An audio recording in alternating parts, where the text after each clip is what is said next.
Now to the northern Caribbean, where island dwellers have spent a week amid smashed ruins with no power and reports of fighting over food. The president of France visited St. Bart's today after spending the night on a cot on St. Martin.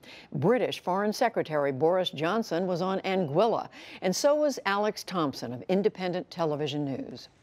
A lot of criticism, Foreign Secretary, that the British have been tardy in their response compared to the French just over there in Saint Martin. What do you say? Well, I don't obviously agree with that, because I think if you look at the facts, we had RFA Mount's Bay there on the spot, on time. But a week gone by and still no substantial aid has come into this place. I can tell you that you've got on the streets of Anguilla, of the British Virgin Islands and of the Turks and Caicos Islands, you have UK Armed Services personnel. You've got British police officers. But they want food, Foreign Secretary. They want water, and they're not getting it. And that very plane I've just arrived on is laden with aid.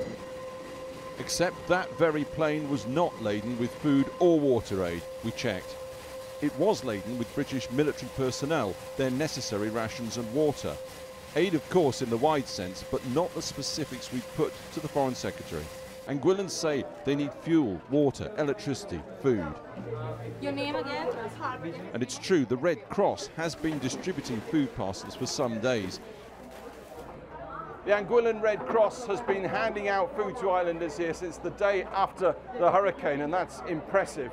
But the fact is, as fast as the food goes in, they're giving it out. And for these people behind me, these islanders, they're waiting from the early morning till this place opens for distribution several hours later at noon.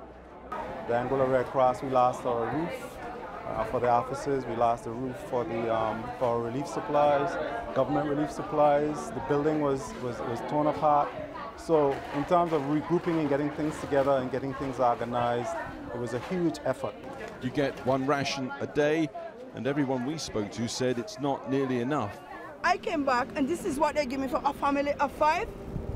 No, I could go home and we just eat this in no time, and then I'm hearing that we have help, everything is there and everything is okay. So in my case, I cannot see where everything is okay. The island need help, and we need help from Britain. If Britain say that they are responsible for Anguilla and Anguillan, they need to stand up to their word. It is the Anguillans who've so far done an extraordinary job in terms of clear-up and will continue to shoulder the burden. British Marines are making a difference, though, lifting and shifting rubble at the hospital this morning. Royal Engineers royally engineering a new roof, part of what is now Britain's biggest overseas military deployment since Libya 7 years ago. But the criticism of too little too late is persistent here, from the street up to the political establishment.